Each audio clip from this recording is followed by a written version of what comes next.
the other things that that was discussed as well will be the minority asking that why haven't we appointed a defense minister? It's been quite long overdue. Is this a genuine question to ask? Alfred, let me come to you before I come to Kofi. Emifa, we've lost a minister of defense. For how long? Last year, before the end of the year, people were calling on the president that, listen, immediately name a minister of defense. It's keeping too long. Because defense is one of the most important things. As we sit here and discussing these coup d'etats and things, your most important person is your defense minister. Names popped up. Everything came. He said, oh, don't worry. He was traveling. When he comes back, the first year and first month of the new year, people even said that there was going to be a reshuffle. Some ministers were going to be dropped, and others were going to be named. New ministers were going to be named. And then there is a defense minister. 31st January has passed. Not even a drop of a name into an ear that, oh, this is our next likely defense minister. How much more it going through Parliament now? Parliament just reconvened anyway. But if you had dropped it earlier, they would have fixed it for the, what do you call it, the first few sessions. I think Parliament has the power to fix dates quite easily and quickly when there's the need But to. So. you know, when you bring a name in, they have to do their research as well. They have a period in which they do their research. The other time, they just had to rush through because they said, listen, there's nothing much to do. Let's just go through it and get it out of the way. But they have a time that they have to investigate and make sure that people who are even bringing information about the person, they get it and do their necessary research to make sure that this person, the things they said about the person is genuine or is fake. Without a defense minister, what's your fear? You don't think a government has got to hang on the defense of this country? Well, what's the fear? Because we have a ministry, we have a deputy, we have technocrats that work in the ministry. The deputy is not in charge of that ministry. The deputy is never in charge. Ati Forson is in charge of that ministry now, as of now. Look at the workload on him for even finance alone. How much more adding defense to it? Defense is no small ministry. Defense is no small ministry. And it behoves on the president to quickly do things for the interest of all Ghanaians. Okay. It helps all of us. Okay. It's not going to take much away from you by naming someone and putting the person to be in charge and run the place as it should be. Okay. We are sitting here talking about people harboring intentions and all these things. All these are supposed to help. The intelligence helping to make sure that these things are kept. Okay. What we have to do and everything, things we have to put in place, things we have to do for the country to run well. Please, you take it like, oh, someone will belittle it and say, oh, but things are going on normal. You want something to happen before we now react. Okay. Kofi. We should be smart. I have a different view of this whole appointment of the defense ministers or minister. If I had my way, the defense minister should have somebody with a security background. Very well. Because that's a specialized area. They speak a different language. The military speak a different language. And to me, it worries me when we keep putting civilians. We put doctors. We put other people in there. Okay? As we are speaking now, I've seen it in the papers. The debate is between whether bringing, confirming Broja Gemfi or bringing Zenata Rollins. We try to make some sensitive positions a little bit weak. And that is my worry. Like the Minister for Interior. Because maybe we've been lucky that we put a few civilians there, we've managed to survive. Look, the novice minister can go to a military conference and they will draw a circle around him because of the language that they will speak. That's interesting. Okay? True. No, seriously. Because you see, that is some area that you cannot joke with. Even if you go to meet your counterparts, there are certain languages that you need to speak. And to me, I would advise that if it's possible, let's look, there are people, former military officers known to be affiliated with NDC. Same thing with MPP. Party. Let's see how we could make it stronger. As you are talking about the coup d'etats and stuff, what if the military is speaking their language in terms of even the way they stand? Mm-hmm. Okay, the way they do certain things. To me, I get scared when I see non-security based people heading interior and defense. Because it's a very, very sensitive area. It is not, look, why is it that we don't put somebody with a business background as an attorney general? Or why don't you put somebody with engineering background as the Bank of Ghana? With an administrative background as finance minister. You get my point? Or the finance minister. We go for because those are sensitive areas. Those are specialized areas. And to me, that is my take. I don't care who they bring, but I would advise that let's look at making it more of the profession. Because look, it's funny. When I see some of these people that you see a whole 4-star general or 3-star general saluting them, I laugh. Because it shouldn't be like that. It should be a hierarchy. It should be somebody that they understand and they can relate to. Not just anybody for political shege. Kofi brought his brother, and Kofi. So what? We were lucky. Somebody also brings another person. We were lucky. And we are still repeating it. We don't know when it's going to get out of hand that somebody might take advantage and say, you know what, these people don't even know what the hell you're doing about. What about the period in which there hasn't been any substantive minister? Is this a cause to worry? Because, of course, as you have said, previously we have had civilians, head that ministry. Now there's no minister. And so, of course, the military and those who are under them, under that ministry, are functioning well. Is the call for a substantive minister? No, it's a good thing. It's a good thing. You should have. By now, you should have. But I think it's taking too long. Okay. Yeah, you can have a breather, and then say, okay, let me see how I can find the best person. But if it's been 2-3 months, I think it's getting too long. Okay. Probably, maybe I hope by maybe end of the month, the president should name whoever that he chooses to be the defense minister. Okay. That is his choice. Okay. Kofi. Oh, you excuse me. Allow me so that I'll deal with the politicians a bit later. Okay. First of all, I'm stating on record again that it was Emmanuel Ike Kotuka who introduced coup into the West African sub-region. Oh, right. And so it was, and so it is a very bad example. Okay. Okay, and Ghana, we need to move away from that. Okay. The hypocrisy of the minority, it baffles me so much.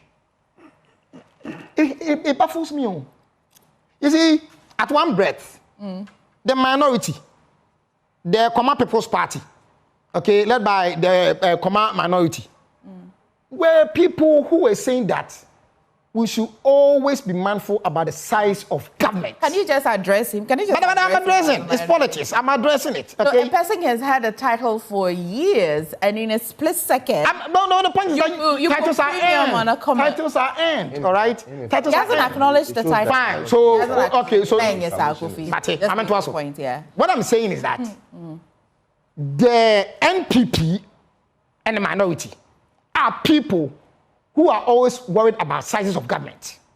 They accuse the NDC that, they should be worried of the size of government. We all understand the tragedy that happened in this country, and we are still dealing with it. And so to me, I have only one question. And you are a journalist. I don't know. I mean, sometimes you have all the information because you do news reportage and all that. Is the defense ministry more functioning? I'm asking you. Is the defense ministry, is it more functioning? I want to know.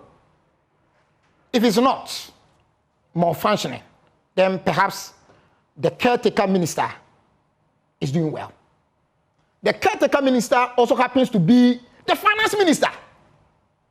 Is the finance ministry malfunctioning? That one I can answer. No. Why?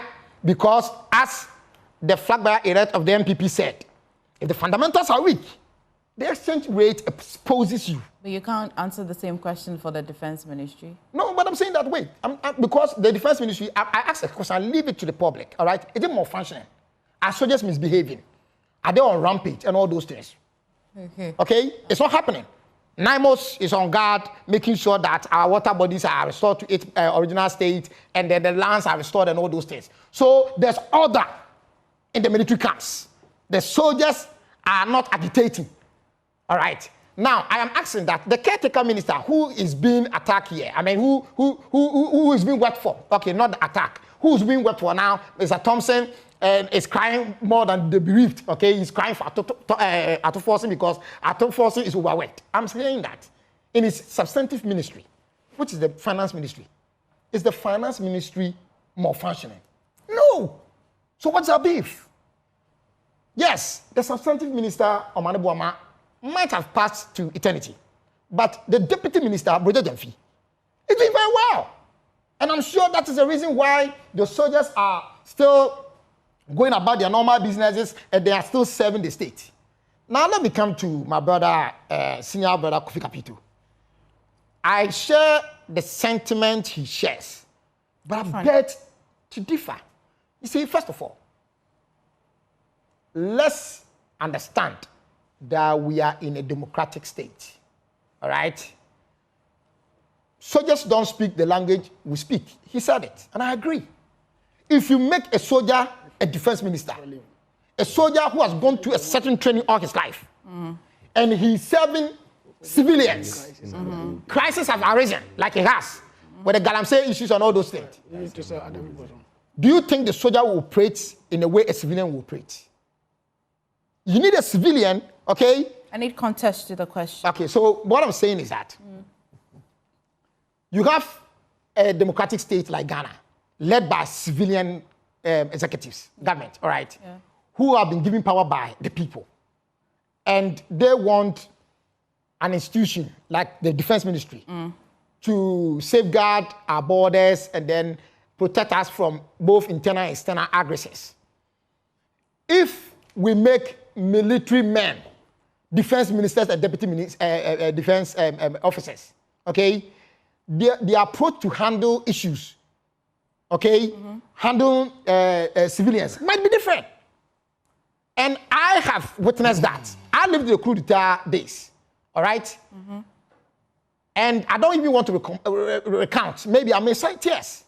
We were in our house playing Ludo when soldiers entered our house and shipped us. They ship us, look, they basa, basa, basa, basa, basa, basa. Do you understand? Because at that point in time, the person who was in charge of government was a military man. And the person who was in charge of that command was a military man who believes in putting people in order by force, and it's a force work.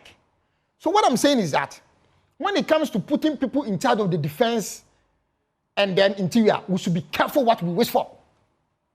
We should be very, very careful what we wish for because soldiers don't speak the way we speak. They don't speak our language. Theirs is force. Do before complain. Just recently, a colleague journalist of yours was beaten badly in the Upper East. Sorry. What was he doing? He saw a group of soldiers undertaking an exercise, and he decided to film what was going on. All right? Now, that is his freedom of right, okay, to do these things. But what happened to him? He was beaten to the pulp. Why? Because the soldiers who were undertaking those exercises don't understand the civilian having those rights and doing all those things. And I think, I'm sure that the whole thing is still under investigation. So what I'm saying is that if the defense ministry is not malfunctioning, let's leave this as it is. If the president at appropriate time wants to appoint a defense minister, so be it. Because the finance minister handling that institution or that state department is not complaining. Again, it is hypocritic on the part of the minority who are always crying that the size of government is too big. To also be the same minority to demand that let's put in more people. It's hypocritic. I hear you, Kofi. Wonder. on that note, let me just... Which are the notes? He's made a few notes. The hypocrisy of the MPP with regards to appointments. See, the president in December himself, not under anybody's instruction or pressure, have promised that he will put together a new defense minister in the new year. Yeah. But what has hampered that decision? Parliament is been on recess from December 5th or so all the way to February. And it's Parliament that does approval. What's the business of appointing a Minister of Defense for 2 months waiting to go to Parliament to be vetted and all that? And so the president is not under any pressure at this point to be pushed as the way the MPP thinks or feels. Unfortunately for us, it's Parliament's business to do the vetting, and so the president has been waiting for Parliament and all that. If we will observe, when they mention the 600 bills and business of the day of Parliament, as part of that is the work of the vetting committee. So please, there's no cause for alarm, and that will be settled. But I want to dovetail into this debate of who becomes a defense minister, whether he should be of military and background. by extension, even into... I didn't say somebody with a security background. I didn't say a military man. Okay. Okay. So point now made. Yes, rectified. Now, so we have tried that in the past. In fact, the very first the very first defense minister of this country was Reverend S.A. Jirasa. The former deputy speaker, Ken Jirasa's new father, I think it's the uncle or something, who was the first, and he did that alongside with the colonial government from 57 to 59. By 59... He had security background. No, he didn't have a security background. I'm just saying how we have experienced the girls, military... And it's because he said we've done that... No, I'm giving you a background to some of these, that we have tried that a few times. You remember Victor Smith is a former military officer, the likes of... Even Afrifa himself has been a defense minister. Under his tenure, he didn't take a defense minister. He did it himself. Even President Kwame Nkrumah in 1958-59 to 1960, he was the defense minister himself and all that. So we've had, some touch with people who have military background. Even if you remember E.K.T. Donko, Lieutenant Colonel E.K.T. Donko was also one. The likes of Benjamin Kumo and others were not military officers. But, the ministry has both administrative policy, administrative and policy enclave or, setup, and then also the military setup and all that. And let's not forget, it's not only in the military that is under the defense ministry. There are other allied units which are... Will you alter your account again when we remind you that he meant a person with security background and not a military person? Because a security background... So those people are mentioning have security background. No, those people are mentioning have security background. But by the time you become a senior officer in the military, you have security background because they go through several security trainings, including going to school abroad. So we can have a security person who's not necessarily a military. A military person and all that. So I'm saying we are talking about the background. Yeah. Not the profession, but the background. And they are military officers with security background. So we've done that in the past. It worked out. Some didn't work out well. Some performed, some didn't perform. So I don't really think that would be maybe the only justification for which to appoint such people. Even in the health ministry, we have had a couple of medical doctors, at the health ministry. Okoboy was a health minister, and he was a medical doctor, but his records are obvious and clear. And so I think that, yes, we can try that if the person has all the acumen, both administrative and then the security. He asked me how long he was there. Were we debating how long the person was there? You need 10 years to perform. You had 8 years. Your government had a term of office.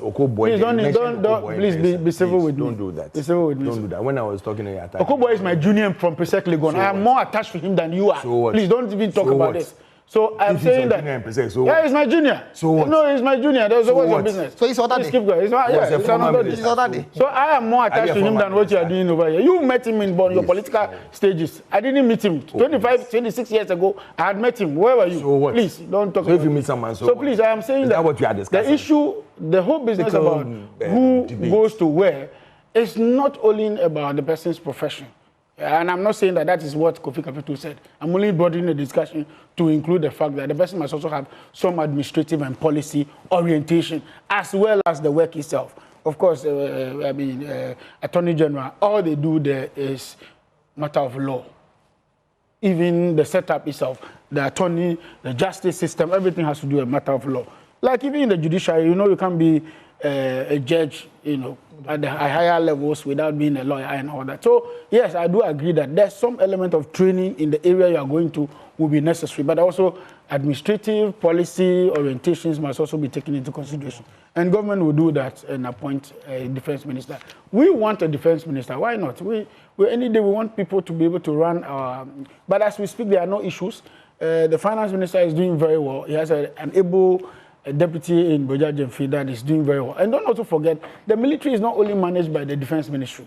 There is a whole setup. Exactly. There's a chief of defense staff who reports directly to the president. And don't forget, the president himself is the commander-in-chief of the Ghana Armed Forces and all that. So, indeed, the setup, the administrative setup allows that some of these things can be managed even on the side and all that. So, we'll make progress. No cause for alarm. It's sad. No, government is doing so well. Are you mindful of the few things that Capito said? Which one? That's, because of even language, they can be circled. I do agree, but who says that? No, you see, many years ago, when we were growing up, when ministers are appointed, minister, chief justice, a speaker, they go to Gimpa for training, 3 months. They stay there, they house them for training, and they train them in some of these areas. So it's not the case that once you become a minister, you just go there and then you are doing your job. There will be some levels of training and engagement, some levels of exposure to the job you are going to do. So it's not as though you put square pegs in round holes or round pegs. Why now? Why appoint somebody who is now going to be learning on the job? Even if you're a medical doctor, what policy orientation do you have? You're a medical doctor.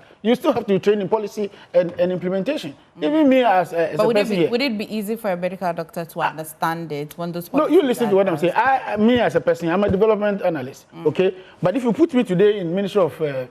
local government and rural development, I still have to go and study the nuances because the acts that establish where you are going to has its own dynamics. So every time we're learning... Would it be easy for you to understand those acts that may have been proposed under that? You can even be trained as a medical doctor and not understand a thing about policy and administration. It's not a goal that once you are in that profession, you will understand everything. No, we have seen, engineers who have no clue about how to even turn a knob and all that. So please, it's not always the case. I'm saying that it's necessary. If we have one that can combine all, fine. But if we can't find that human resource, but we have one that is ready to learn and move on as quickly as possible, and the country doesn't lose, it's fine. Okay. Not like, in the past when appointments are made based on brother and father. Let's wrap this morning's conversation.